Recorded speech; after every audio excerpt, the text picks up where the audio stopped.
Hello, hello. Welcome, welcome. It is another Saturday, 4 p.m. Time for my favorite part of the day on Saturday Soulful Conversations or Soulful. I'm still working on my alliterations. You know what I mean. Soulful Saturday Conversations.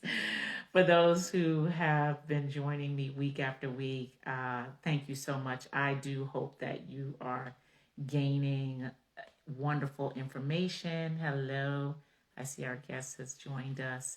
Um, and that you are connecting with some amazing people, right? So let's make sure we get our guest on here because each week we strive that will be informative, enlightening, educational. We definitely want to do that. So today, and I see our guest joining us now, we have another uncut gem in the community as I adjust my screen here. Yeah. And he's trying to join us. I know he's coming on here. Let me wait. Welcome, welcome for all those who are joining us. We're waiting on our guest. It looks like he's having some internet connection. But as I was saying, we want each of these weeks to be, he had a little bit of a snafu trying to join us. Let's try to get him again. We want these things to be informative, right? We want to, let's see, he'll come back. Hey, I see Jabari on there. Hi, Jabari. We want you to learn, to grow, to connect with people maybe that you do not know, and to just get something from it, right? That's the main thing. This is Black History Month. And so I feel compelled, right, drawn to share with you history, living history, actually. Oh, there he is. Hello, Hi. Deacon Barker. Hello, Makiko. Kenny. Kamiko, I'm sorry. That's okay. I kind of like the name Makiko. I think that might fit with me.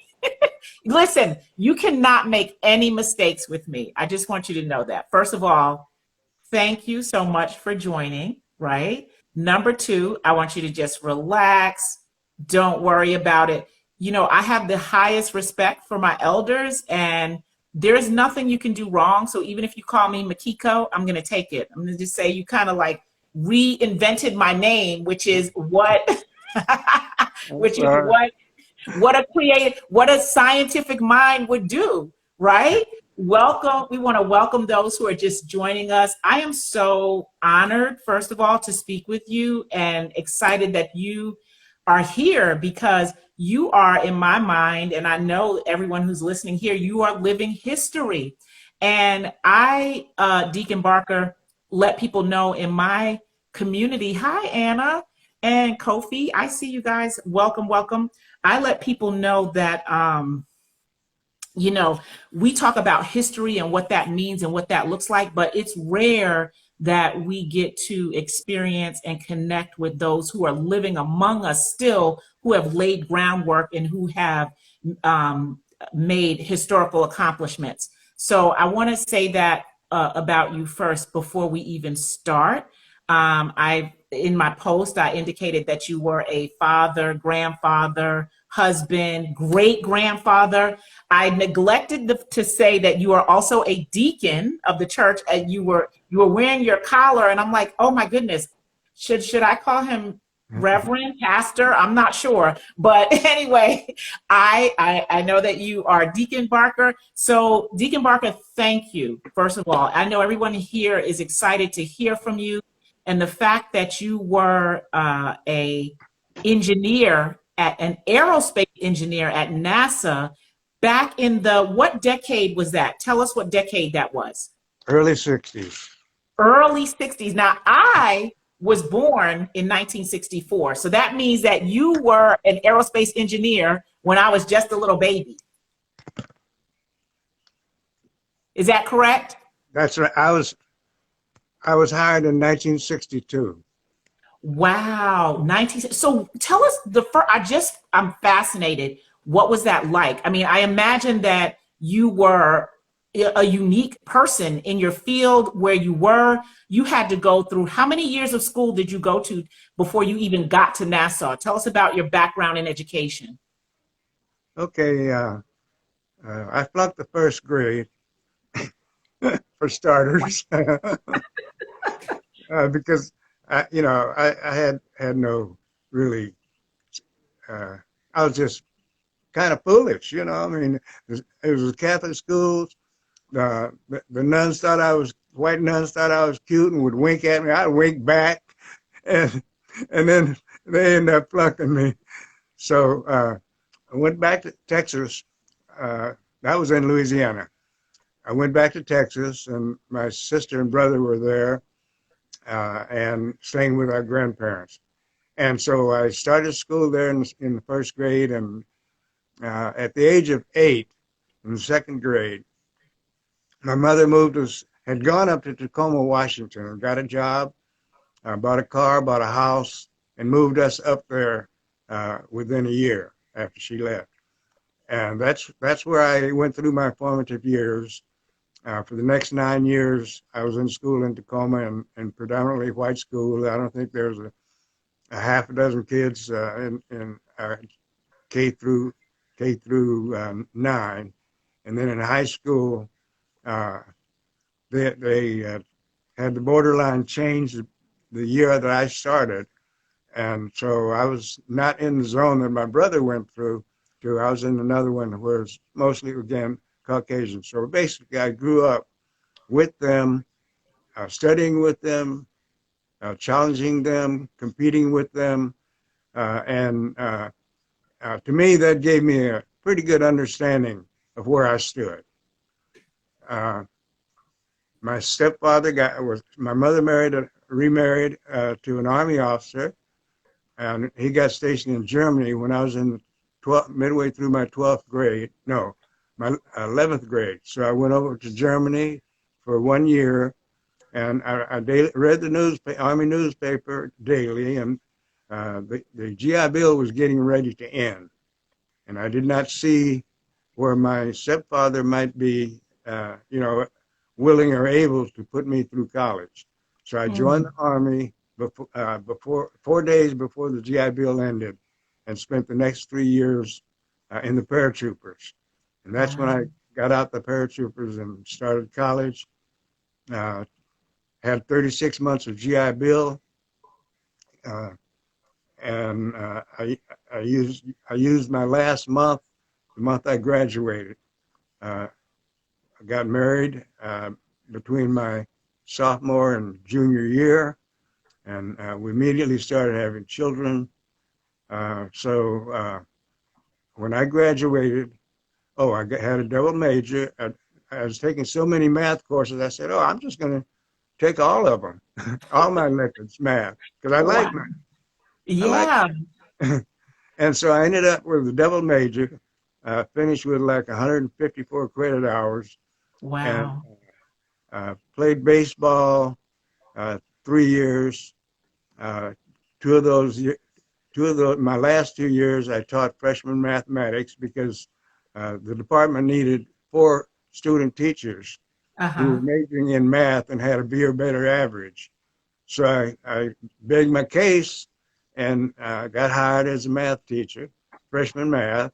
Yeah. Uh, uh, by the time I graduated, we were on the way to having our third child, and I started uh, the Society of Professional Engineers at Prairie View uh, before graduating. Um, I decided when I was in the 8th grade that I was going to be a mechanical engineer, uh, Wow. based on the recommendation from my mechanical drawing teacher. Hmm. He suggested that I become a mechanical engineer. And he had me and another kid in the class go to the back of the room and just say, go through the book however you can. Wow. Wow. I mean, like, this is fascinating to me because from what I'm hearing you say, I mean, it sounds like people encouraging you along the way. You took all these math courses when you were in, because we hear a lot. I know I hear a lot. I'm sure people who are listening to this hear a lot about what it must have been like back then in the 50s and 60s. Because if you came to NASA in the 60s, that means you went to school. You were in school in the 50s, right? So in Yes. your secondary education, and you finished college around early 60s. So that time, and during that time, this country was still experiencing segregation and Jim Crow laws and But the I was racial not really, disparity. I was not really subjected to that. Being in Tacoma, Washington, we didn't have more than 2 or 3% African Americans or blacks. Okay, Yeah, so yeah. so they were very tolerant. There was no open segregation at all, Wow. and uh, the only problems I had was little my peers at the boys club calling me uh, the N word. So Mm. I had to fight every week. Mm. I And my mean, mother, physically, you were like physically fighting every week. every week. And Wow. even in Houston, and when I was in the second grade, my sister, who you can't tell she's got any African American blood in her, was in the first grade. And there's always somebody had something to say, but that's not your sister, or dipping her hair in the inkwell and all that. So I Oh, fought every day there. wow. So you were a fighter. You were a scrapper Yeah, yeah. and Um, a mathematician. well, I just did what I thought I should be doing. You know, Yeah, I yeah, yeah, wasn't looking. yeah. I wasn't looking for fame or anything. I didn't know. I didn't realize that I was the first engineer hired by NASA in Houston, black engineer. Wow. And Okay, so, so take us, wait a minute now. You were in Tacoma, Washington. I heard oh, you say you went to Prairie View. So you went to Prairie View University. Tell us how yeah, you got to Houston. okay. Uh, when when I got out of the army, Yeah. my stepfather and mother were stationed at Prairie View. He was Okay. assistant PMS&T, whatever that is, Yeah. uh, as a major. Master Sergeant. He was a Master Sergeant. No, he was a major. A major. Yeah, he Okay. retired. He retired as a colonel. Oh, wow. Awesome. In the Army. Was he in the Yeah, Army? Yes. yeah. A major in the Army. What was his name? Tell us his name, because that's historical too. Seth Finley, Seth Finley, Finley. Because these are things, one of the things I want to say, what I love about what you're sharing is like you're able to tell your story, and it's not someone else telling your story, it's you telling your story. And so we are getting the actual facts from you. And this is so powerful. So Major Finley at the time, so this was in the 40s and 50s, he was a major in the Army. Yes. And someone said here, Anna says, so many don't have elders to listen to. Anna, I agree. It's different to read about versus hear the story. So this is why it's so critical for me. And thank you for that comment, Anna, that you share your story, because I want people to really hear from you. And this is a real rare opportunity for all of us who are listening to you speak right now. So please continue. So Major Finley was stationed at Prairie View, and so you ended up going to school there. Okay, excellent. Keep going. Yeah, I when I got there, you know, I didn't have a good impression of Prairie View because I had a first sergeant that had spent a year in Prairie View and caused me to lose my respect for college that I always Okay, felt. Uh, okay. but when I got there and I checked out their engineering school and I compared it with their sister school to Texas A&M Mm-hmm.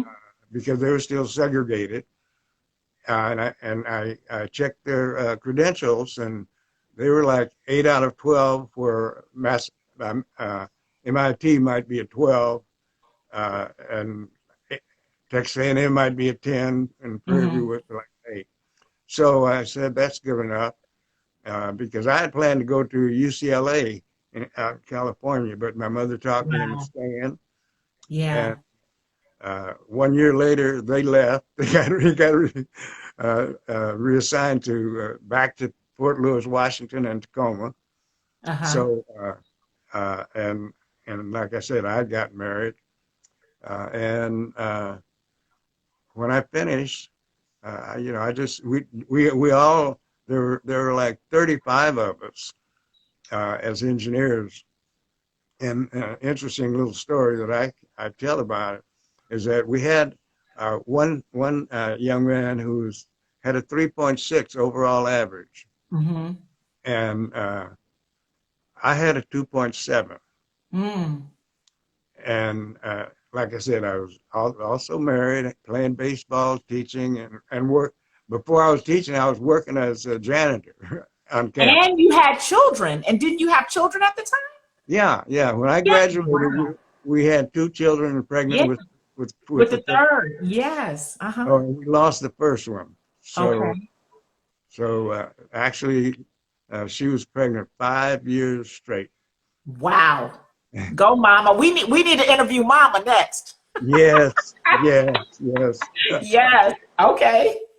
So, I put in applications all over the country. Oh, we had an engineering contest at the end of the year, Yeah. and they give out 7 trophies, and the seniors were taking bets on who was going to get the top trophy, me or the guy with the 3.6, and I thought that was amusing. And uh, they won the bet. They bet on me, Oh, wow. That's awesome. That is so awesome. and I'm Beautiful. Beautiful. thankful that my mother was at least there to see it. Yes. Oh, what a treasure. Wow. Wow. That is really amazing. I'm just like blown away by the fact that Applications. you NASA had, came out in okay. the middle of my senior year and interviewed me, Wow. offered me a position as a co-op position, Yeah. and I said, I can't do that right now. Hold it till for another 6 months, 3 months, 4 months. And so I went on and finished, and NASA was one of the places that I applied. And Rich, my wife, had born and bred in Houston. The only time she was out of Houston was at Central State in Ohio. Okay. So NASA was the perfect choice, and they hired me. They hired me, and I was there. Wow. I was there for 6 years, and Wow. I had to. I I didn't. I really wasn't bothered about their subtle discrimination. Ah, I'm just doing what I got to do, what I know to do to succeed. yeah. And an example is I had my project, and we would meet with the project manager, who Mm-hmm. we had to, who was responsible for several projects in my Mm-hmm. division. And I gave my little short report, and he asked the white engineer next to me, uh,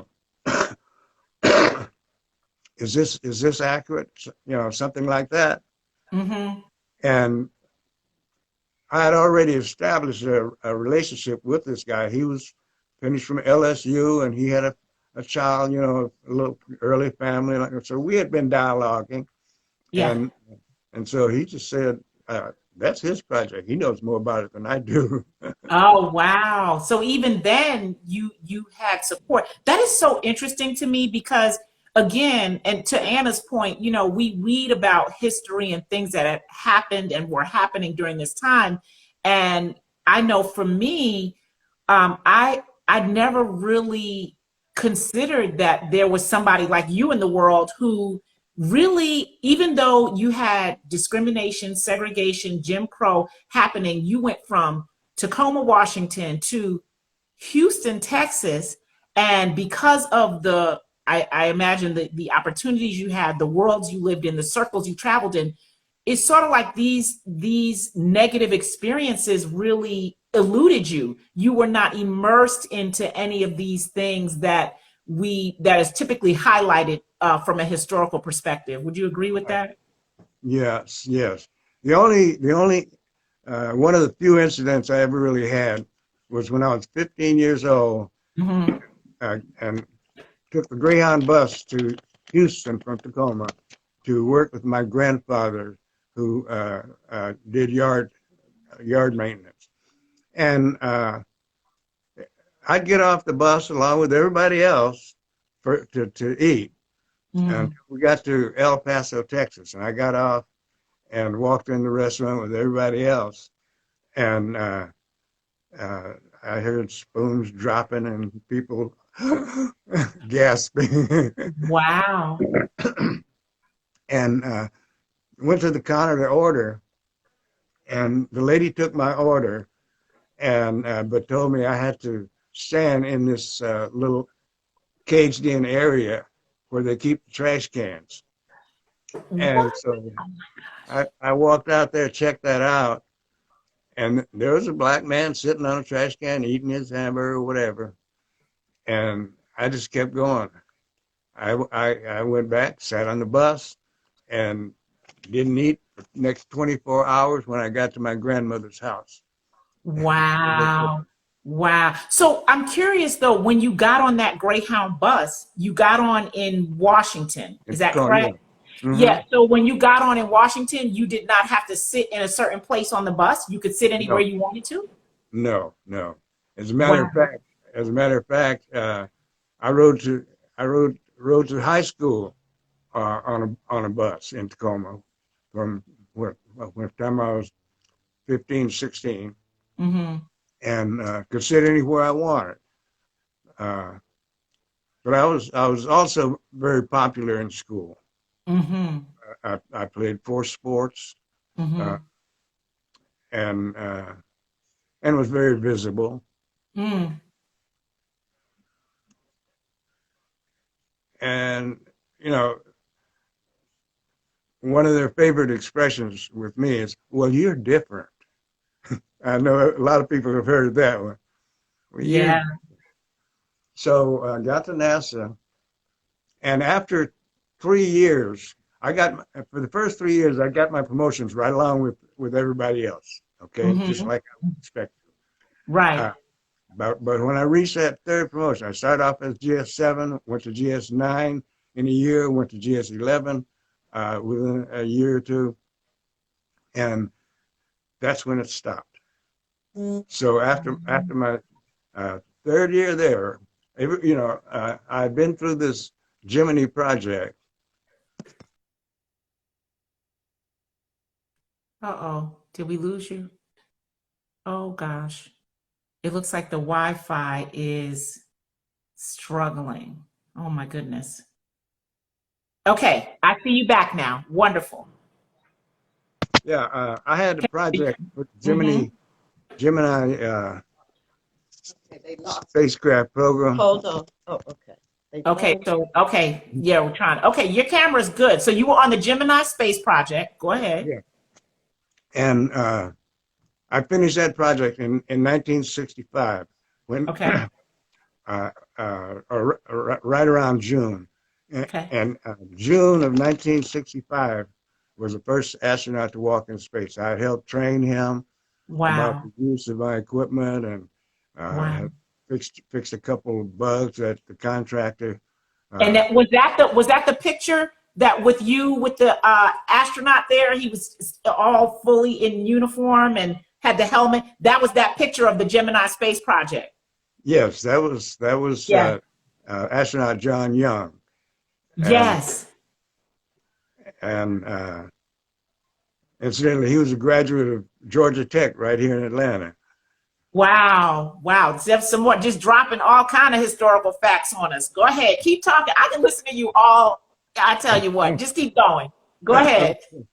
Okay, so after 3 years, I said I should have gotten my promotion along with everybody else after that astronaut walked out in space on a Yeah. mission that I virtually wrote his activity from the time he was getting ready to get out until the time he came back in and hooked up back up to the spacecraft.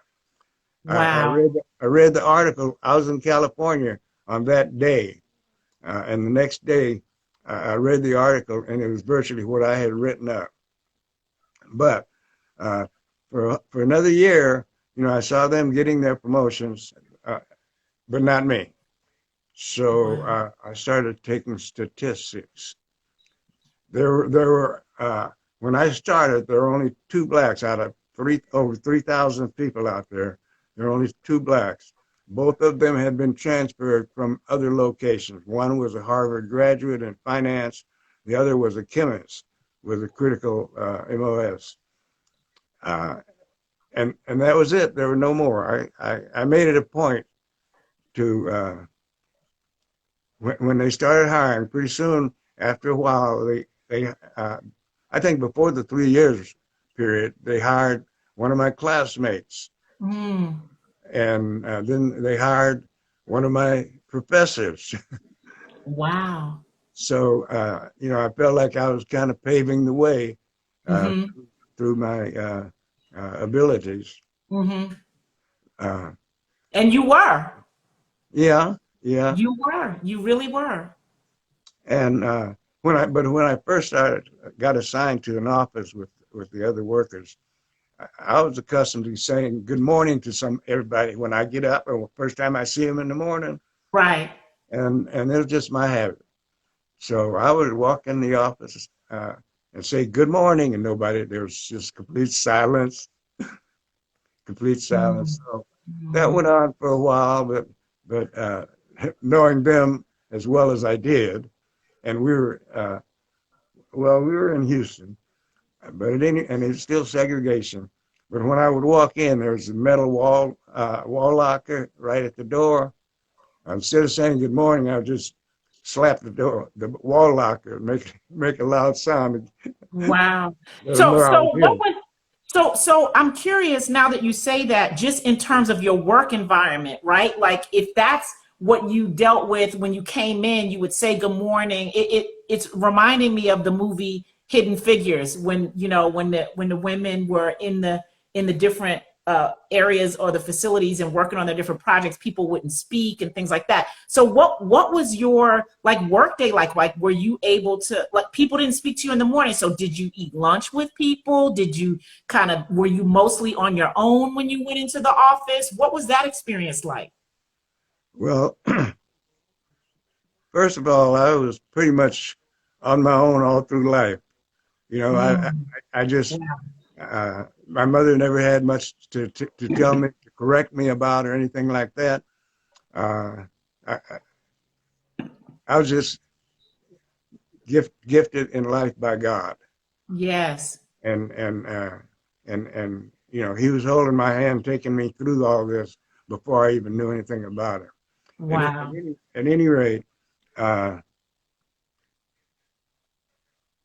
they eventually came around and learned to respect me, because they. Excuse Oh, me. God bless you. Thank you. Uh, Sorry. Geraldine brought me a note. She wanted you to say something specific. You're doing Oh, just fine. okay. Anyway, uh, where was I? Yes, you were talking about when you were in the Yeah, office. And eventually, I earned their respect, and yes. Okay. They even got together and tried to take me to lunch one time, but they weren't allowed to go in with me. And so Oh. I would continue eating in the cafeteria. Uh, Oh. So you just mean they were trying to take you to a place outside of the NASA complex to Yes, eat, yes.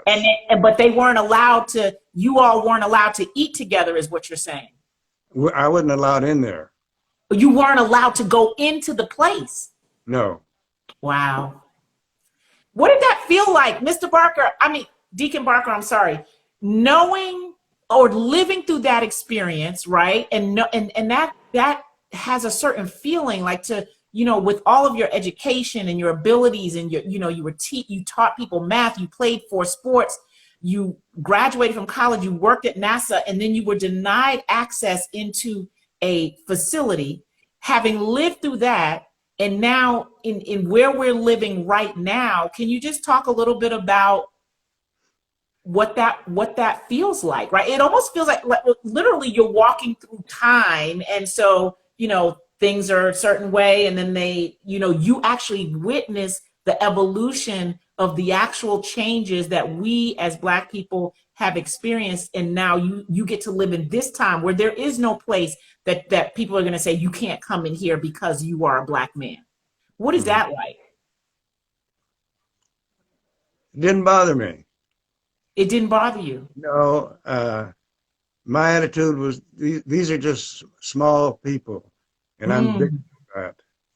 I'm bigger than that. wow. I'm better than that. Yes. And uh, but it did get to a point when it came to salaries. Uh, like like I mentioned, I started taking statistics. I made it my business to know every Black who was hired there because the only place we could eat was the cafeteria. Wow. Okay. And so I made my business to get to know them, um, meet with them. Uh, I think first time I had a meeting with them was like there were 6 or 7 of us, and we were all eventually complaining about the same problem. They Ah, they were stopping us at the GS11 level, and wow. GS12 was the glass ceiling. See, GS12 is compared to military, is sort of like going from captain to major. Okay. Big jump. Wow. Okay, so I gathered statistics for the next 3 years on every motions and raises were posted on the bulletin board. Mm-hmm. So every time it was posted, I'd go up there and I'd say, okay, who's Black? And I'd put a check mark on my graph. Wow. Okay, who's white? And I'd put a check mark at their level, grade and level.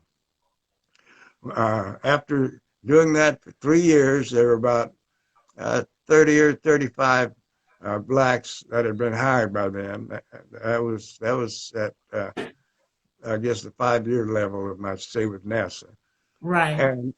and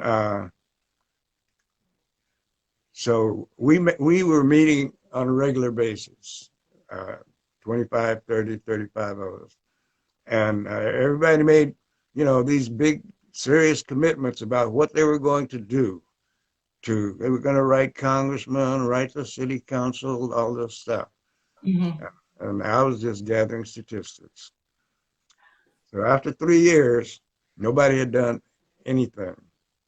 So Mm. I took my chart. I had one chart with 2 graphs. One went like this, the other one went like that, and took it to the person in charge of EEOC. He Mm-hmm. said there was nothing he could do about it. I said, uh, so, uh, who do you work for?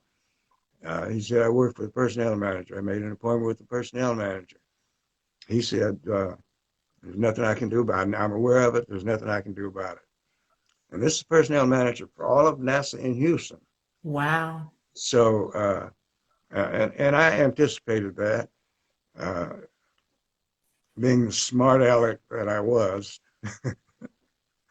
um, he said he couldn't do anything about it, but he was going to Washington D.C.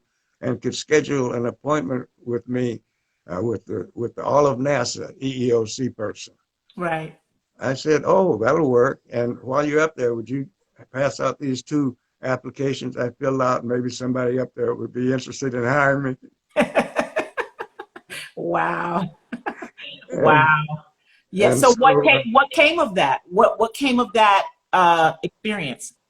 about 2 or 3 weeks later, the NASA headquarters man came down, interviewed me, and he was aware of the statistics, the chart I had, and he said, "Okay, well, we have done some uh, uh, uh, investigation and found some cases of discrimination." He said, Mm. "But sometimes the people who brought it on didn't fare so well." And my response was, "Well, let's never say that I brought it on. I just gave you a set of statistics, and that's Okay. your job to bring it on." Okay. That was And smart. they brought it on. 3 months after that, 3 Blacks received their GS-12. Wow. You Look at thought you that was that? trailblazing. Huh? I said, look at you trailblazing. Or I mean, just continuing to blaze trails. That's awesome. Just do what I think I need to do. If, you know, I know there's always somebody more capable of doing stuff that I do, but if Yeah. they don't step up, and I think it needs to be done, I step in.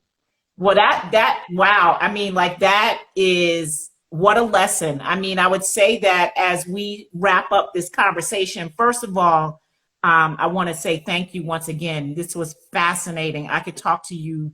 I have so many more questions. I think I might have to bring you back for a part two. But but I would I got, say that I got, what I got a story for every question, I'm sure. I'm sure you do, which I love. I love that. I love, but you Let, know what let I me love? finish. Let me just finish right quick. Oh Uh, yeah, go ahead. I stayed for 12 months after the investigation, Yes. and I was in the second wave of three, but there were a total of 12. Every 3 months, they would do three more blacks. Uh, Oh. and then I resigned. And a year later, I interviewed with IBM, and IBM called NASA, and NASA said, "Oh yeah, he led a black militant movement out here."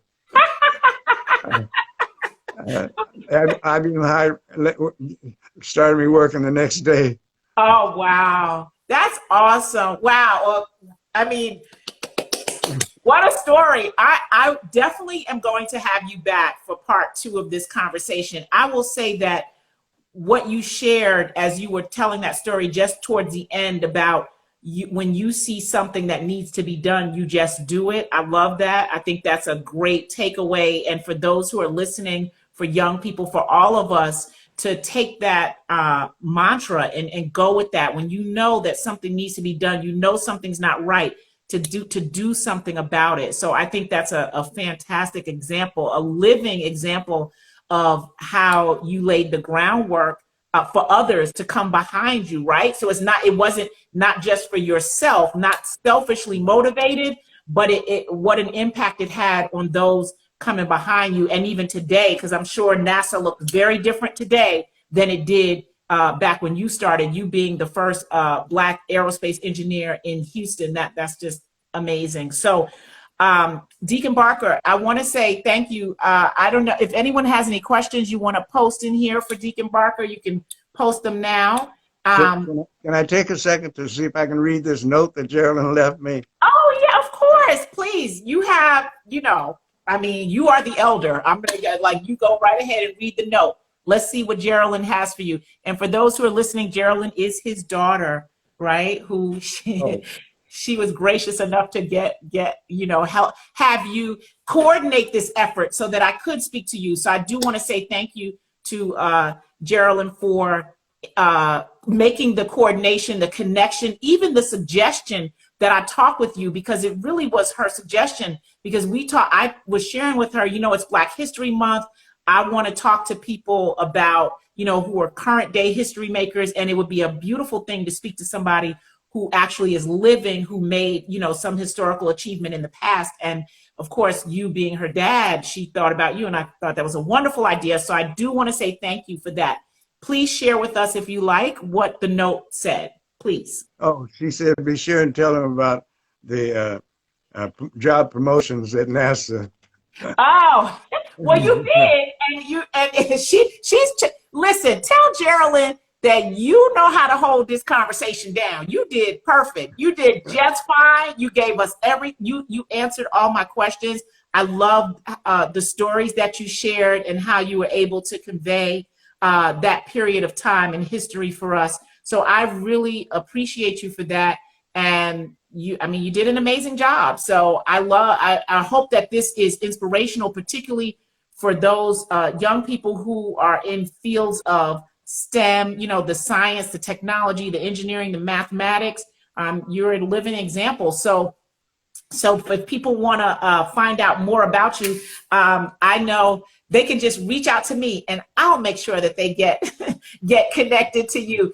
There may be some young person who hears and learns about you after we record this session. So I definitely want to be able to share you as a reference and possibly a mentor for, because you just never know. And as you so eloquently said, you know, it's about helping those who come after you. So I really do appreciate that sentiment from you. And I want to say thank you for taking time. You did an amazing job. I love your stories. I'm going to invite you back for part 2 as we continue on this Soulful Saturday conversation. So thank you so much, Deacon Barker. You were So amazing. thank you. Thank you. Yes, thank you. All right. You have a great afternoon, and I shall talk to you again very soon, okay? Okay. All right. Stay healthy. Thank you, sir. Bye-bye. You too. You too. Thank you. Stay healthy. Okay. All right. All right. So, yes, we had the amazing Deacon Barker. Oh, my goodness. I did not get everybody's comments during then. You wait. Okay. So, if I missed your question or comment, I will be sure to answer. I just wanted to close. Wasn't that amazing? Oh, my gosh. Whew, y'all. Soulful Saturday conversations, they just get better and better. Next week, we have a young history maker. You will definitely want to come back for next Saturday as well, and learn about who we will be talking to then. But this is Black History Month, and I am definitely loving bringing more uncut gems from the community to share in our Soulful Saturday conversations. Thank you for joining me. Have a beautiful rest of the day. Stay safe, people. Hug your loved ones, mask up, do good, pave the way, as you heard Deacon Barker say just a moment ago, in your work, in your doings. Bring somebody along with you. Do something that helps uplift others. Thank you so much. Another session of Soulful Saturday Conversations in the books, and I'll talk to you next week. Peace.